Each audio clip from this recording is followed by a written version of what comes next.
Welcome, welcome, welcome. It is 3 Degrees with proper fangirl, Heather Anna. That is me. Welcome, guys. Today's episode it's really tender and really sweet and all about songwriting and like sweet baby James Taylor. Oh my God. And then Taylor Swift. And then maybe you don't even know about Phoebe Bridgers, or maybe of course you know about Phoebe Bridgers. I'm really, really excited. I know that you're surprised to find out that I'm excited because I'm never excited. This is really the first time I've been excited. That's not true. I'm always excited. I live at a pretty high hum of excitement. But I grew up listening to James Taylor. Like literally my mom and I share this so deeply and so to the core. I can't wait to tell you about my little core memory that I have with James Taylor and me and my mama. But we'll get into that. And then Taylor Swift. Oh my God. I did some serious homework on this gal. And let me say, don't listen to everything that you hear in the media because you will be wildly misled. And then we got a little lovely lady named Phoebe Bridgers, completely and totally in love with her songs. Although they're a little darker than what I'm used to. The storytelling. I dig it. And the sound. Love. I really feel like you're going to enjoy hearing about these artists, and I really think you're going to love the playlist. Don't forget, I'll tell you more about that at the end, but let's get into it. I'm anxious. I'm excited. Let's go. Put in your earbuds. What are you doing? Get off the elliptical. How do you do this on the elliptical? Are you running? Slow down. Walk. This is an easy breezy kind of episode. Are we ready? Let's go. Welcome to 3 Degrees.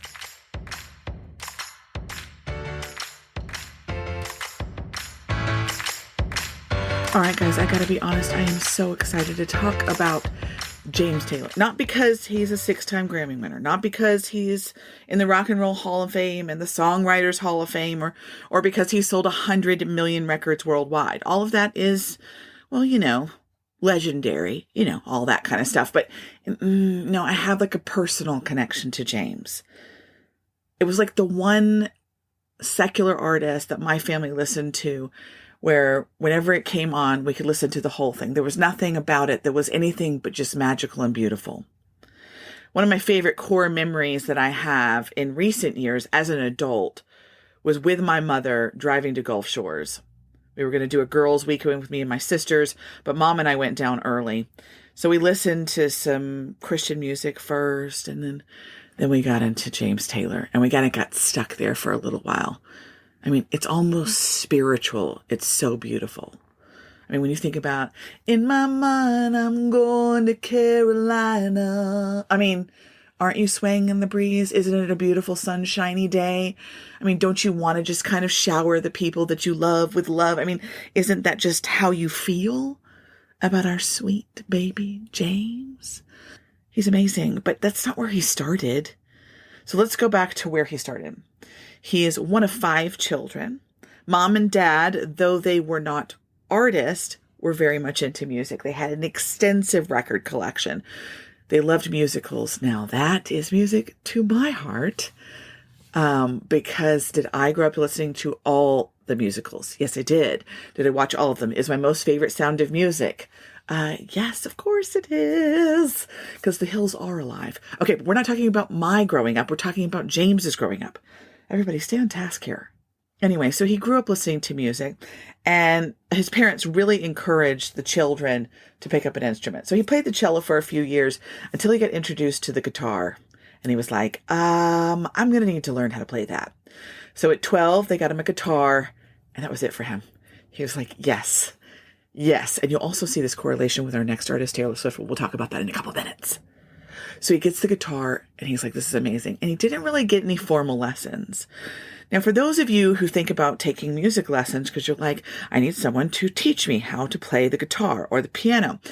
Apparently, there are people like James Taylor who literally can sit down and they're like, you know what? How do you play this? What sounds right with this?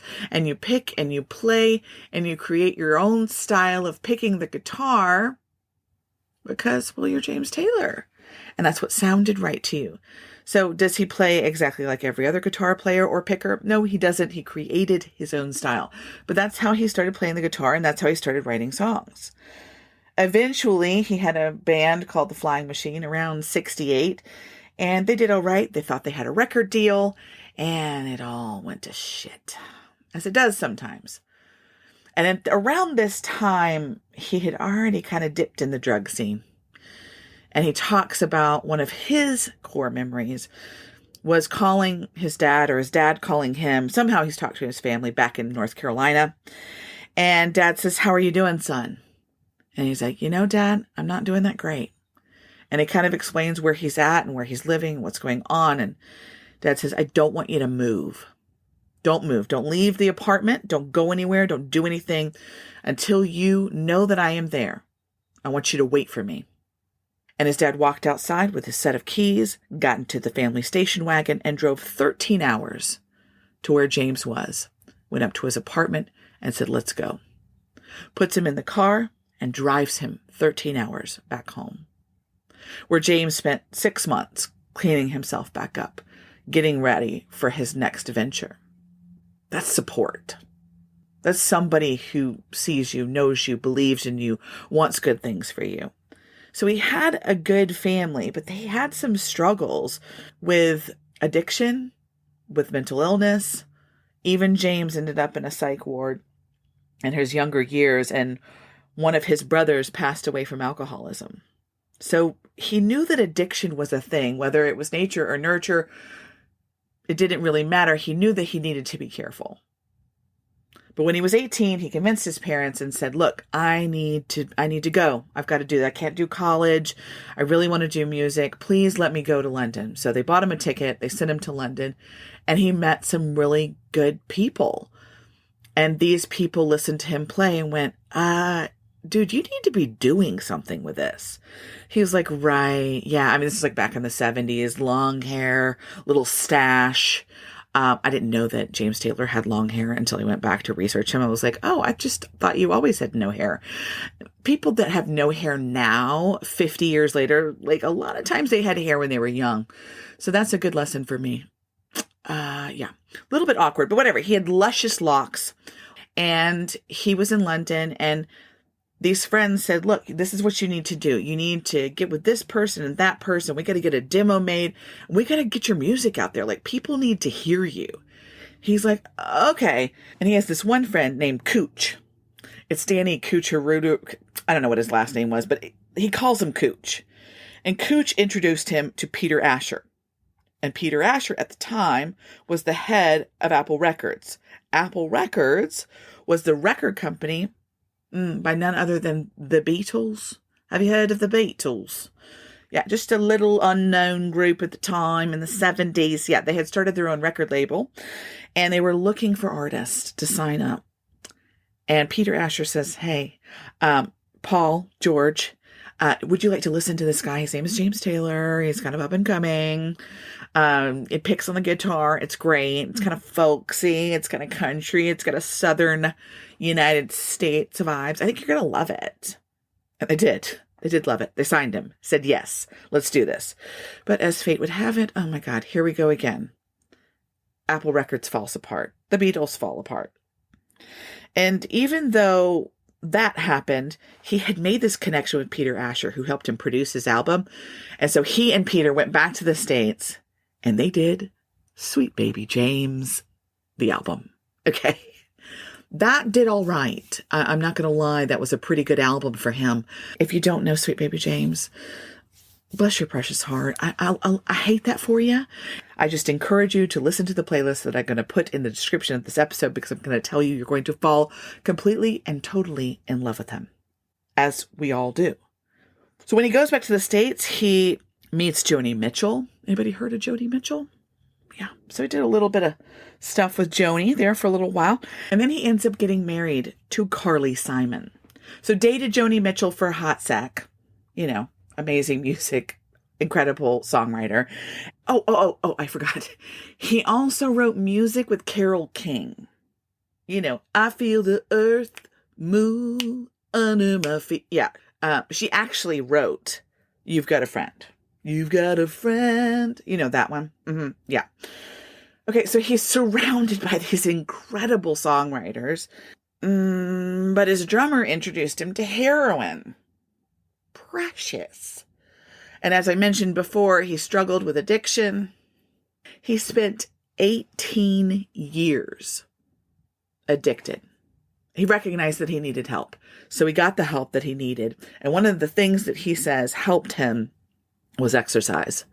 This is very disappointing to me, to be honest. I mean, so you're saying that exercise helps with, okay. I mean, that's good to know. That's good to know. He exercised himself into a space where his body felt right again. And he talks about what happened in his life during that time frame. I mean, he was married to Carly Simon. He had 2 children. They got divorced. And he talks about the fact that you live and you learn unless you're addicted. And if you're addicted, it's a criminal waste of time. I was so struck by that he said that. But he changed his life for the better and headed in a different direction, and then ended up meeting someone when he felt like he was in a better place, who he felt like, I've known you from another time or another place, lover of my life. And they've since had twins. So he has 4 children, and he's created this amazing career of songwriting.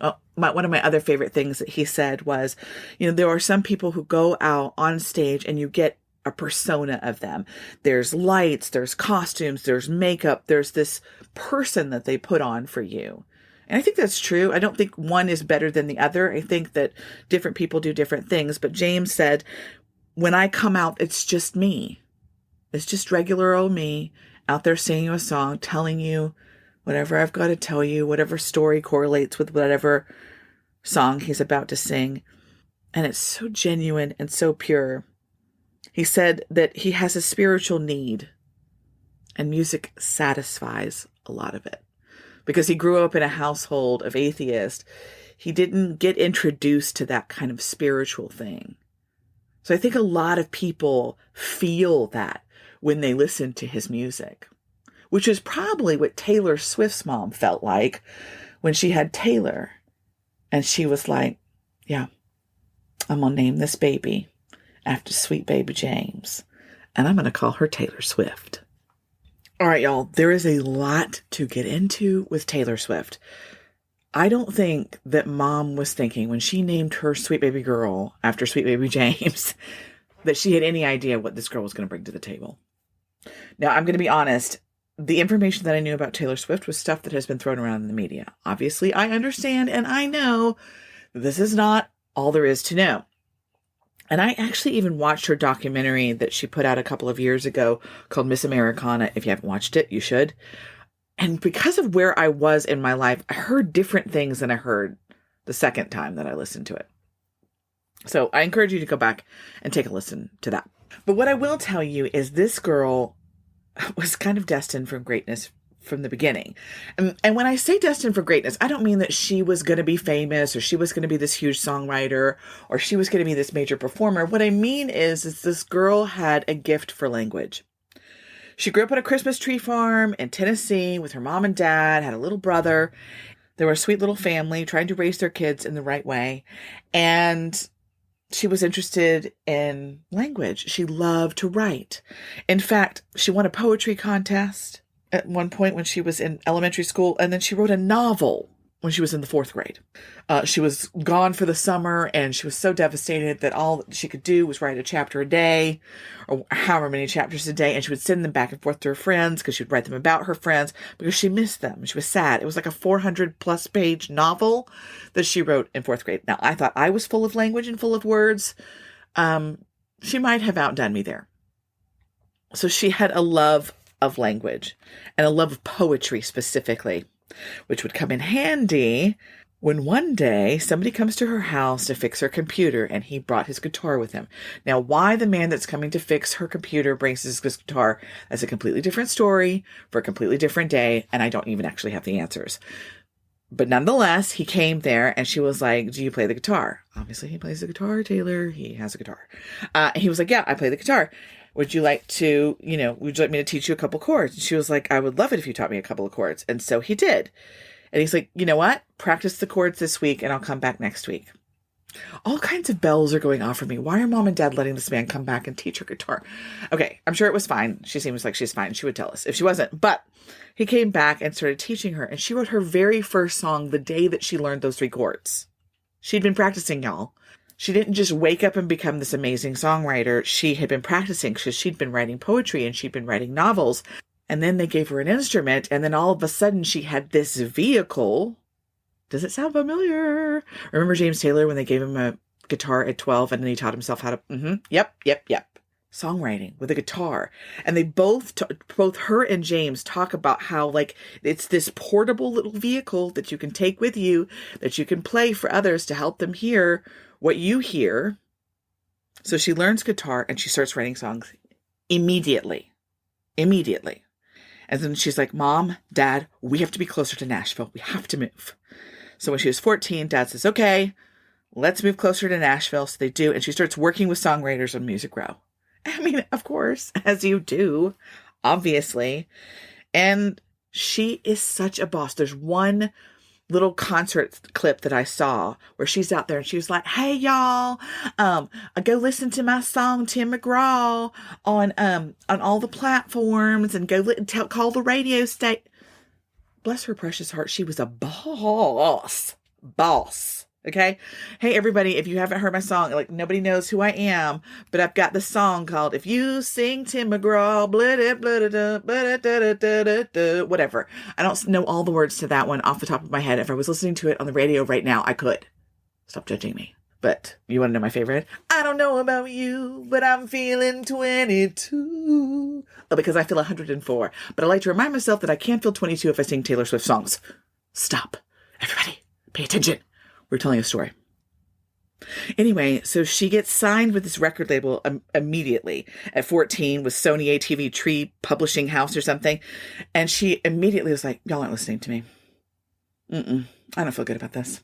This is a no. No, we're not doing this one. And she leaves the label. Like, she was 14. I'm telling you, this girl has literally been planning her whole career without even knowing that she's planning her whole career since the get-go. So then she gets signed with Big Machine Records, which is like a smaller label, and she's like, listen, this is going to go well. But she signs a 12-year contract. 12 years seems like a very long time. I mean, if you're only 14 or 15, does that not seem like an eternity? Anyway, so all of this starts in like 2006. She releases her first album, and her first 3 albums are country albums. Cute, adorable, sweet, long, wavy-haired, sweet little dresses. She's tall and lanky. She's like a lovely, gorgeous, pastel, glittery vision of loveliness. She's darling. She's precious. She's beautiful.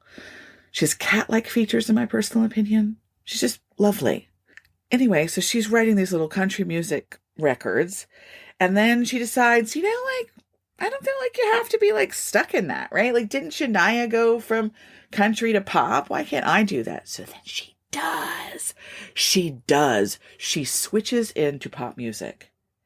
And this little storyteller who's literally writing songs straight out of her diary, this boy, he didn't call me and I'm never talking to him again and we're not hanging out again because we're never getting back together because I told you, I don't love you anymore. And he keeps saying that he loves me and I love him and we don't love each other anymore because it's not going to work.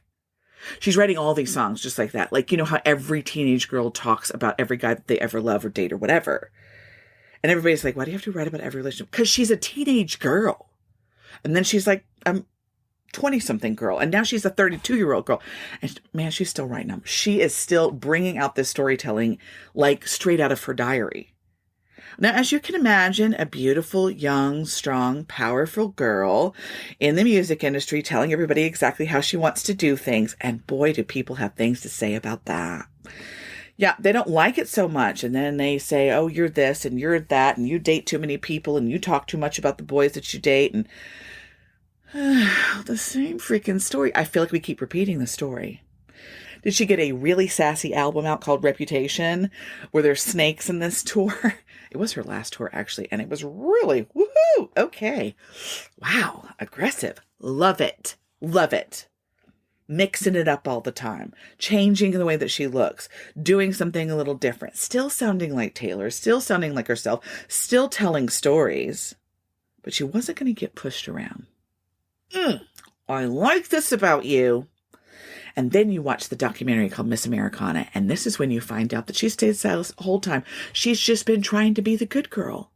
And you can watch her in interviews as she's going along. It was like all of this stuff of, yes, and that's great, and that's wonderful and lovely, and ding, ding, ding. I don't talk about politics, ding, ding, ding. Until all of a sudden she ends up with a sexual assault trial where she says, you did this, and he said, I didn't do that, I'm going to sue you. And she sues him back for $1. She had video footage of it. 7 people saw it, and she still had to fight him over touching her inappropriately on a red carpet. And she was like, if this happens to me and people are watching, what happens to the people where there is no video footage? There are no 7 witnesses, and she's on fire. And then she finds out that there's some lady running for the midterms in Tennessee who doesn't support women and doesn't believe that they should be protected. And then also that you could say that people who appear to be gay could be kicked out of a restaurant, among other things. And she was like, no, no, no, no, no, no, no, no. Hold up. That's a hard no. That is not the representation that I want for my home state of Tennessee. Absolutely not. I've got to say something. And her label's like, no, you do not. No, you don't need to say anything. You've never said anything before. And, we're just not going to do that. And she's like, I may have never said anything before, but I will now because this matters. Because this is about the rights of humans. And I went, oh dear, I like that. Yeah, we stand up for what we believe in a big gosh darn way. So whether you agree or you don't that people that have a platform like this should give their political views, she believes that she needs to stand up for what she believes in. So she did. And I support that, if that's what you need to do, because people do need to be treated like the humans that they are. Because at the end of the day, that's what we are. Human. Take out the descriptives. Then, to add insult to injury, did you know that when people are creating music, songwriters, so she's writing all of her songs, or at least co-writing, so she's involved in all of her songs, and the label that she was with, you don't actually own them. So she's trying to purchase back her masters of her songs that she wrote, and they were like, yeah, okay, well, we'll give you this album if you give us this other album. I'm sorry, what? No, I just want to buy back what I made. So for those of you that don't know, when you see All Too Well, and in parentheses, it says Taylor's version. Yeah, she decided, I wrote the music. I'll just recreate it. I'll just do it again. So that is what she is doing. She's already done 2 albums with a 3rd on its way. She is just re-recording the entire albums and encouraging her fans, those that put her where she is, to download that, to listen to that version, listen to Taylor's version, because that's the version that I own. Now, if you think that these people are making bank off of the streams that we are doing on their music, I want you to know they are not. It is 0.003 on every stream of a cent. I mean, it's nothing. They're making money when they tour. They're making money on their merch. But they are not making money off of these streams. Album sales, yes, but who's buying albums? I mean, they're getting us to buy vinyls again. But this woman, she's not just a 32-year-old tall, beautiful blonde. Although they have tried to put her in that box. So when she says, if I could do anything, if I could do a collaboration with anybody right now, it would be, and she gives that a name, oh, you're listening. And this is what happened. I was listening and doing my research, and all of a sudden she goes, I would love to do anything with Phoebe Bridgers. And I'm like, who is Phoebe Bridgers? So immediately I start Googling. And that's how we get to our next artist. Okay, so here we go, rolling into the story of how this happened. Before I tell you her story, I'm going to tell you how she got to do this thing. Taylor Swift loves Phoebe Bridgers. She has said, if she sings it, I will listen to it. So she is very much about her voice and her tone and all of these things.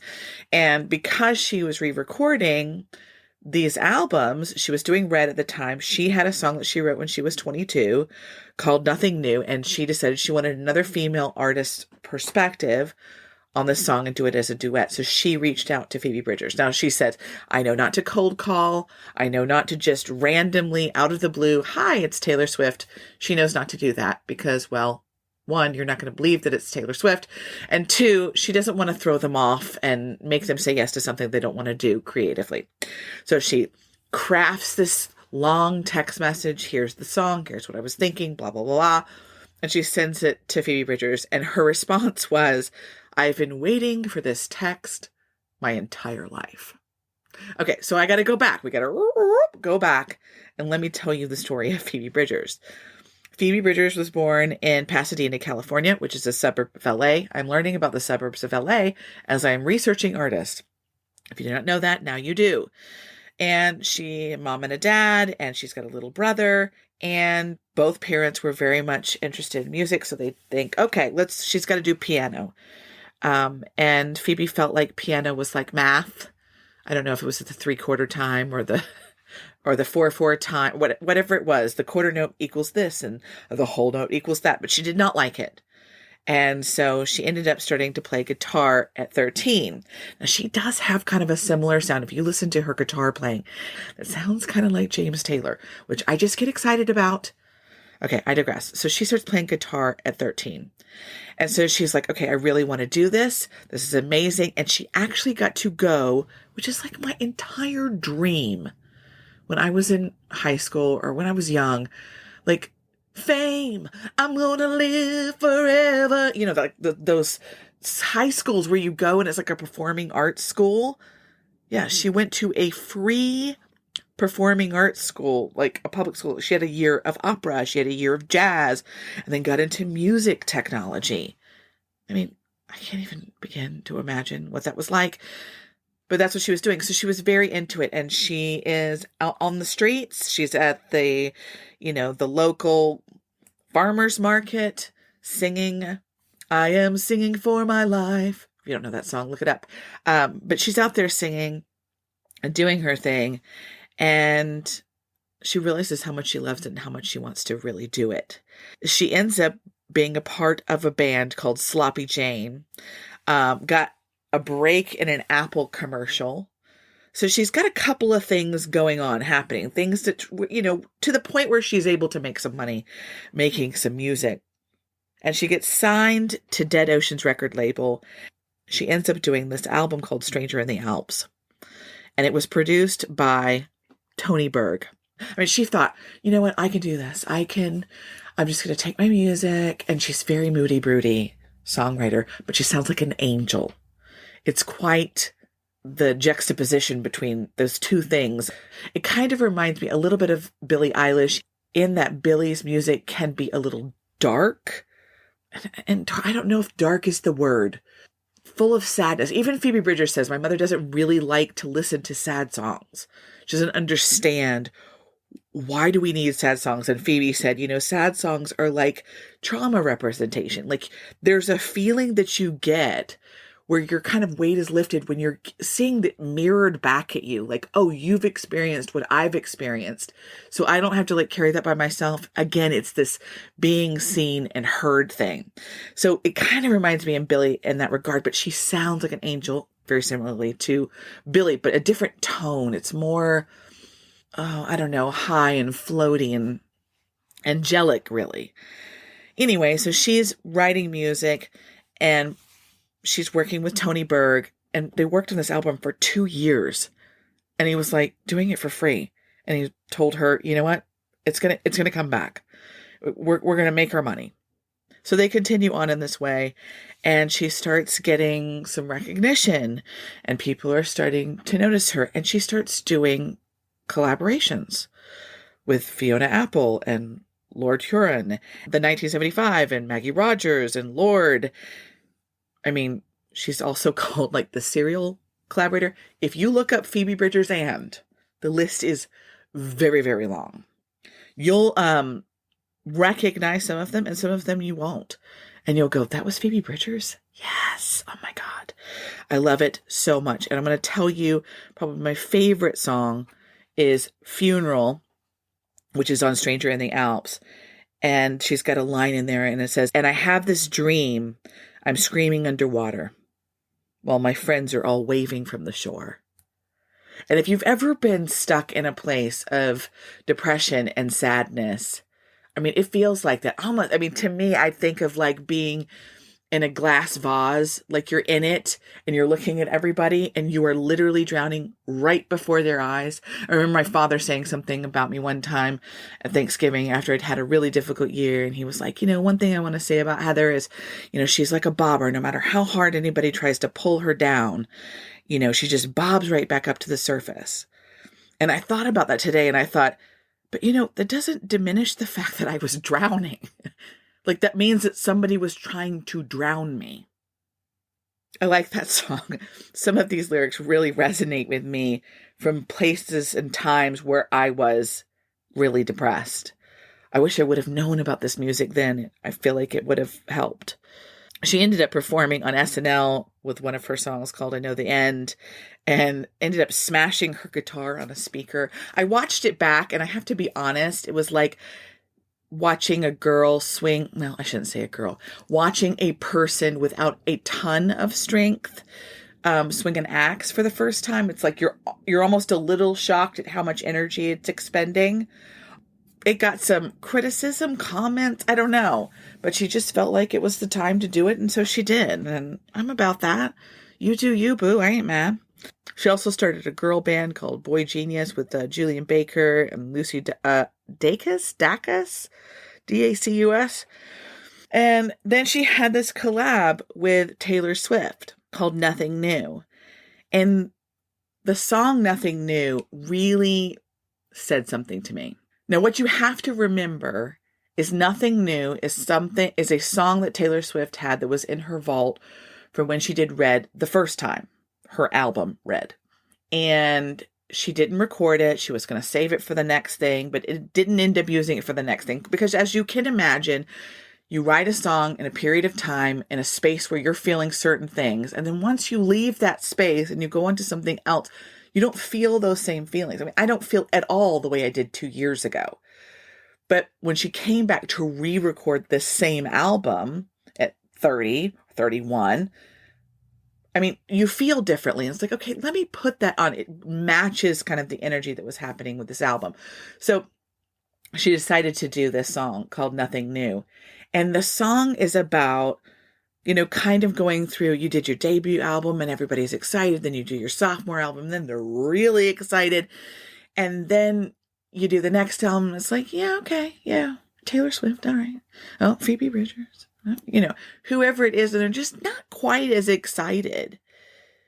And one of the lines in this song is, I know I've had too much to drink tonight, and I know it's sad, but this is what I think about. And I wake up in the middle of the night. It's like I can feel time moving.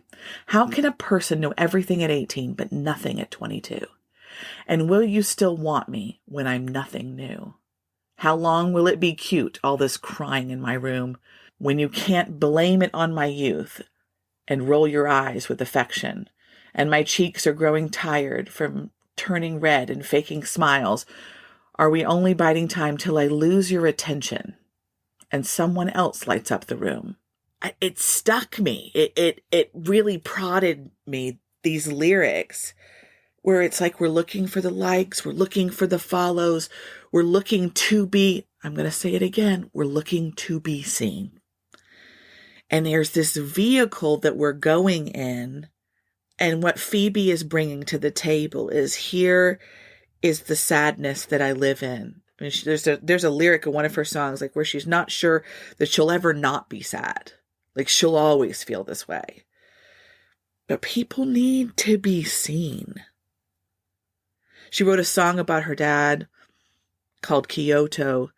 And it says in part of the chorus, I don't forgive you, but don't hold me to it. I mean, any truer lyrics that you've heard than that?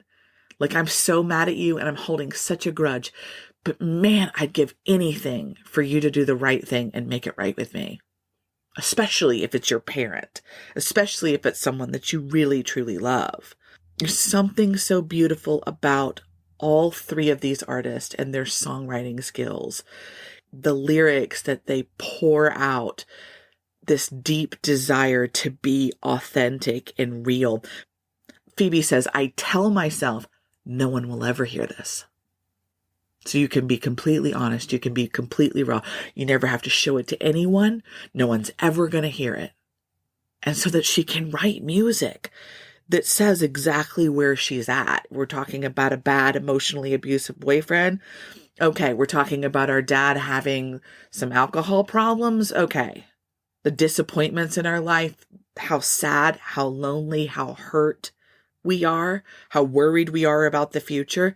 Don't worry, no one's ever going to hear this. And by the time she pushes herself through this moment and writing these lyrics, she's like, yeah, I mean, I could share this. I could give this to them. I was so impressed when I started to research her. When she's asked, what's the moment where you felt like I made it? She could list a dozen things because every little thing, every small victory was celebrated. I've watched interviews with her for people who were well known and for people who are not known at all. And the same grace and the same funny and the same witty is still represented. We've got to love the storytellers. We've got to love the folks that put down a beautiful ballad that tell us about where they were, because they are mirrors for us. That's why James Taylor, Taylor Swift, and Phoebe Bridgers have people who are going, your words mean something to me. I resonated with that. Her album, The Punisher, was something that people felt like in the middle of the pandemic, that she was speaking directly about this time. And that's not really the time that she wrote it in. She wrote it before that. But when it came out, it's like everybody was sitting going, this is speaking to me on such an incredible level that I don't even know what to do with myself. But it's kept me company, and I've taken it on walks, and I've sat with it in my living room. She was nominated for 4 Grammys for her album, The Punisher. And then the whole world stopped. So she's at home, the busiest that she's ever been, doing all these collaborations, and yet still staring at the wall, wishing to be on tour, knowing that when she gets on tour, she'll want to not be on tour. Everything about how we're constantly conflicted of the moment that we're in, can we be content in that moment, is so relevant. And I hear it all the time from so many different people when they're worried about where we're headed, where we're going, what needs to change. Her mom really wanted her to go to college, and she had no interest in going. She wasn't great at school. She just wanted to do music. And her mom said, just do it anyway. Let's just apply to one school. And she got in to Berkeley School of Music, and was like, yeah, that's not for me. The road that I am headed on, I am actively doing it. And I have to admit, I find that inspiring. That you could stare into the face of what the world says, you should do this because this is what is normal, acceptable. This is going to say that you have achieved X, Y, or Z, and say, nope, that is not my path. This is the path that I'm headed on. And I think that Phoebe Bridgers speaks for a generation. We may not all be cheerful and rosy and positive, thinking everything is going to turn out all right, because things don't look that way, feel that way, present that way. And I really enjoyed learning about Phoebe Bridgers, and I hope you did too.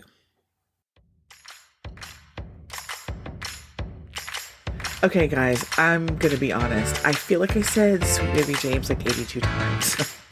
My bad. I was really excited about it. But Rockabye Sweet Baby James. Okay, one more time. That was it. I swear to God, I'm not doing it again.